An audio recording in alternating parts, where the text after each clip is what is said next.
Please welcome to the stage the Illinois student athletes, Kasparis Yakachonis, Tomislav Ivasic, I worked on both of those, and Kylan Boswell. Questions, please.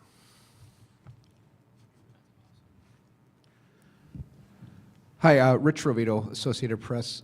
How do you guys prepare for a team? I know it's all on short notice coming out of the conference tournament seasons and all that, but when you don't know your opponent until kind of last minute here, does that create any preparation problems for you guys? No, not really. Last night we were watching the game, tuned in. Today we went over to scout a lot. I think that's the biggest thing going into tournaments for us younger guys too, making sure we're locked in a scout. But that's probably the biggest thing. Yeah, I think it's during the week when we didn't know the opponent yet, we just focused on us, on our team, on what we can do better. So yeah.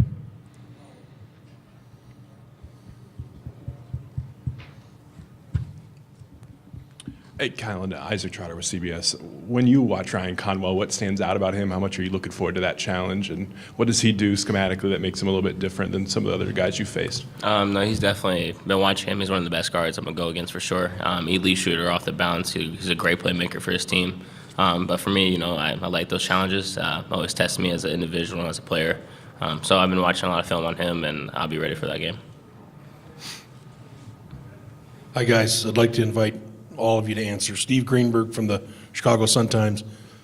Brad has said many times, not just this year, but over the years, that the opportunity to go back and practice for a few days when things aren't necessarily going great is the best thing for his teams. What happened back, during practices, getting to have a few in a row? Did something seem to click? Did a switch seem to flip back on, or what was your point of view? Yeah, in the beginning, from the start of the season, when we were healthy, we were playing really good, and I feel like we started to build a team chemistry between everyone. And but we had some unfortunate sicknesses, injuries, and that just moves you away from the court. You can't focus on a game, on practices, and it was a tough, hard time, but recently we've been full. Everyone was there at practices, and we had a lot of time to prepare, and getting back to the chemistry we started building pre-season, and we're still improving, working on it a lot, and I would say that it's growing day by day, and that we're way better situation than we were. Yeah, to touch on that. I mean, after the Duke game, we got your butt handed to you, and then Maryland is good sometimes, just to go back to the lab and just reset for all of us. We watched the film of that game. It was things that we all know we can control, effort, energy, simple things like that. So for us, it's just making sure that when we get back to the lab, we just put all out of our focus into our reset.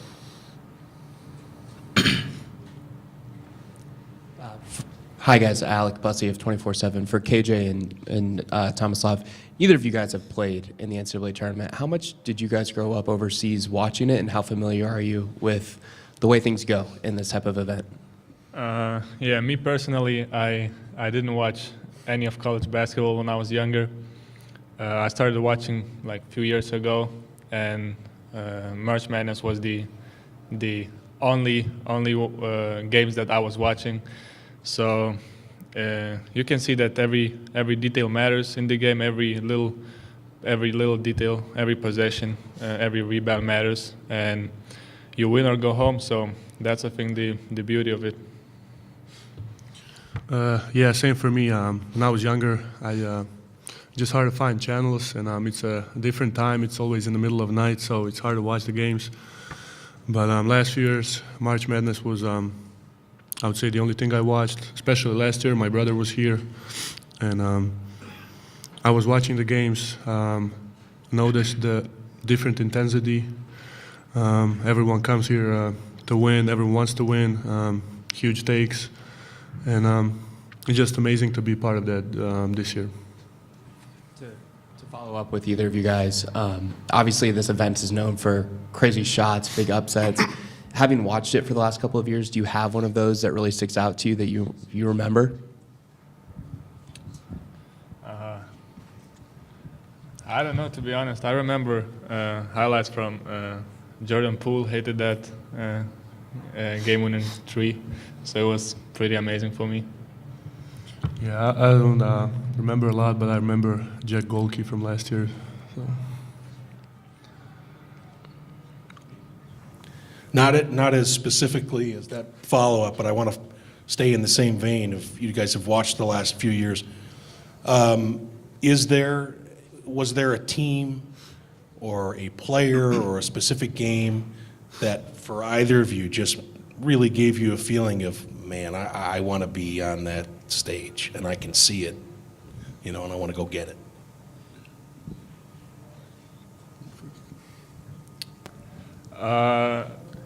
To be honest, not really for me. Like, not a special player like gave me some more motivation, but I think just the team feeling and how teams were happy after every win, even if it was first game, second game, or going to Sweet 16, Elite 8. So I think the team celebrations was the most what I wanted to experience, what I want to experience. Brian Teague, Chicago State of Mind. A question for you, Colin. So Coach talked about the fact that he was going to be dependent on you for leadership. I just wanted to know, what were just some of the messages you gave the team heading into this weekend? First off, just forgetting about the Maryland game, not worrying about that at all, and then going into this, scout the details, and your effort matter, especially playing against Xavier, who's an older team, and we're really, really young. Having mistakes or missed shots, you can't affect your energy at all times because they're going to capitalize on that. They won't make those type of mistakes with their effort and energy. So for us, I think my vocal point was making sure our effort and energy is in the right mindset going into this game.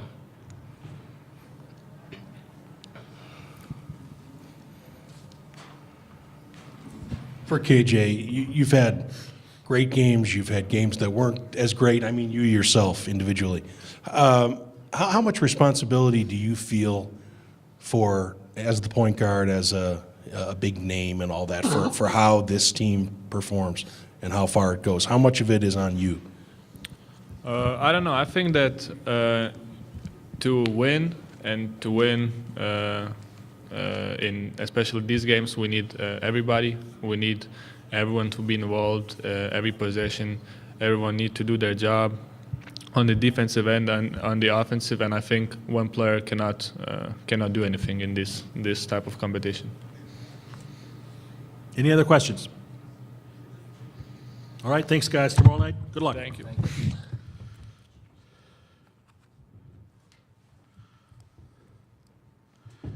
Illinois head coach Brad Underwood will be here approximately 3:05.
I've seen. Yeah. And they would be able to see it too, like if there was a question, you You'd know. think, yeah. Yeah, so like that's I responded to Whitliff with, like, we haven't seen anybody but Jen pop in. Yeah. Well, I figured I'd fall on the sword anyway. There's no sword to fall on.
They sent that earlier today. I can help you with that.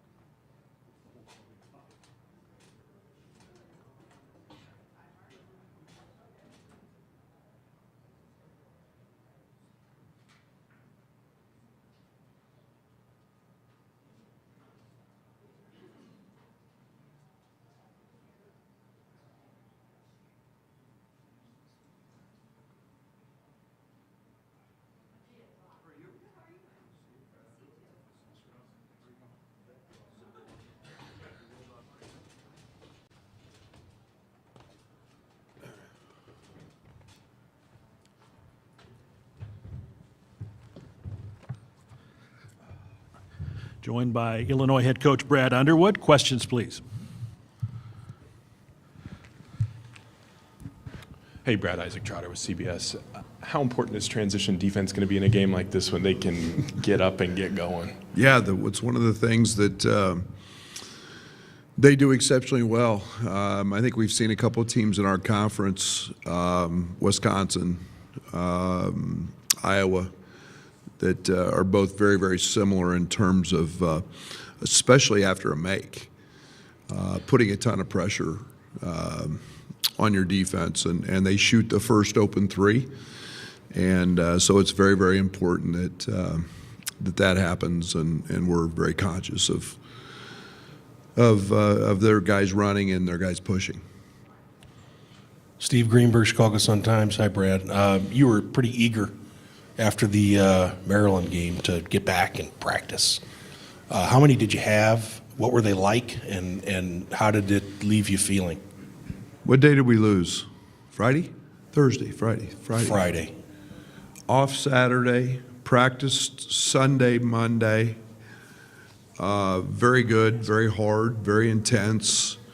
Off Tuesday with not totally off. We're on spring break, but we didn't practice. We had shooting, stretching, weight room, and a lot of that on Tuesday, and then Wednesday morning before we came here, we had a good one, and then today. So been focused. It's nice to, the best thing that came out of the Maryland butt kicking was Merez Johnson got a lot of minutes and got to kick some rust off, and so we've been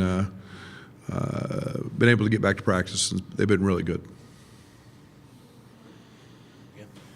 There's I don't know exactly the numbers on it, but basically almost every year, one of these first four teams that wins another one.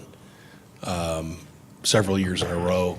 Why do you think there's a rhyme or reason to that? Is it maybe an advantage to play, and then play a couple days later? Have you looked into it at all? I don't know. Alabama State's just walked in playing the heck out of Auburn right now. I think it's a 1-point game at half, maybe.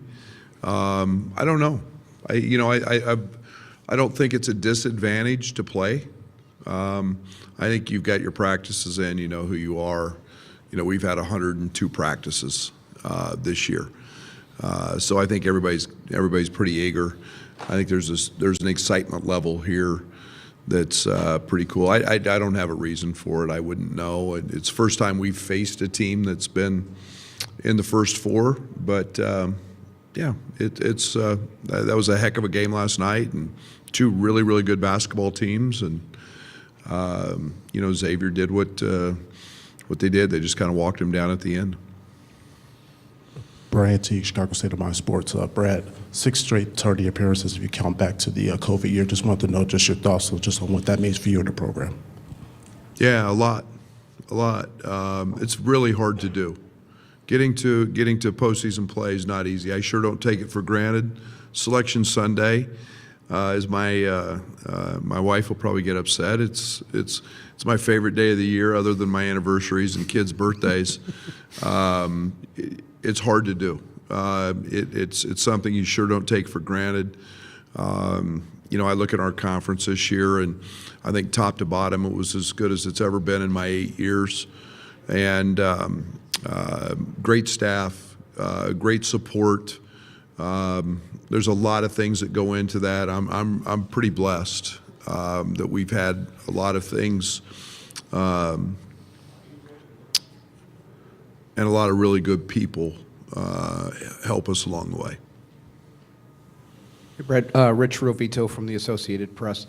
You obviously know your team very well, but seeing that you have slightly more than a day to prepare for a team that you didn't know your matchup, does that create any problems? It's different. It was very different, but it's something we've done a lot this year. We backed off. We've been a team in the past, to be very honest, in past years, have been a big 2-day prep team. We got away from that this year. We've done a lot more 1-day preps in terms of what we've gone over with our players, not giving them too much information. I've felt like a little bit in the past we've killed them with numbers and too much information sometimes. So we backed off that. So it's not tremendously different. The one thing that it forced our coaching staff to do, and what we did was, you know, I've watched 3 or 4 games on both, and then we tried to find similarities that we could talk about in practice and work on it from that standpoint. And you know, I'd be lying if I said that we didn't cover a little bit of Texas and a little bit of Xavier's stuff in practice. We just never told our guys what was what. We just covered their actions. Hi, Coach. Alec Bussey, 24/7. You talked earlier in the past about getting your team to understand the urgency of the end, the abruptness of the end. With players like KJ, Tomislav, who haven't played in the NCAA tournament and maybe aren't as familiar with it, how do you go about getting them to understand the event and not stressing them out and getting them to focus on the game at hand? Yeah, the good thing for those guys, they've been in a lot of big games. You know, they've got kind of a worldly knowledge and understanding. This stage is different. It's unmatched. There's nothing like the NCAA tournament. But it's still basketball, and you've got to go out and play the game, and you've got to compete. And the one thing that I've tried to, you know, reiterate to these guys is the other team is going to compete just as hard as you do, and try to do it a little bit harder, and you just can't let that happen. And you know, it's the beauty of this tournament. You know, it's you're a little bit off and you go home. Everybody's good. Every opponent's a challenge, and you've got to go play well. And you know, I think our guys understand that. I think it's why we've tried to play the best schedule that we can possibly put together. So these guys are hardened a little bit. We've been on big stages, and you know, we've been pretty solid in that. So I think we'll rise to that challenge. Right here. There were enough good games, great segments of games from Will Riley late in the season that it made me think, wow, he's somebody to watch for the tournament. Is that how you, do I you have agree. something in you? thinking 100%. This guy could just be the. 100%. He's gifted. He's got a gift. That doesn't mean that he's going to go out and do that, but I believe in him. I think that he's, you don't do what he did in the first half in East Lansing. Unfortunately, he got sick in the second half and then missed the next game. He's had some unbelievable moments. He's become a guy that we truly believe gives us that third facilitator, along with KJ, and maybe a fourth with, because Tommy's been so big for us. But he's making great decisions. I call him slippery. He's just slippery. He gets where he wants to go. He forces help, and he's making great decisions and elevating his teammates. And he shoots it from three. He scores it at the rim. He scores it off the bounce. He's got a lot of tools, and I truly hope that you're right, and that I'm right as well, because I really have a feeling that he could be a huge player in this tournament. Anything else for Coach? Thank you. Thank you. Good luck tomorrow night. Appreciate it. We'll have the Xavier student athletes around 3:35.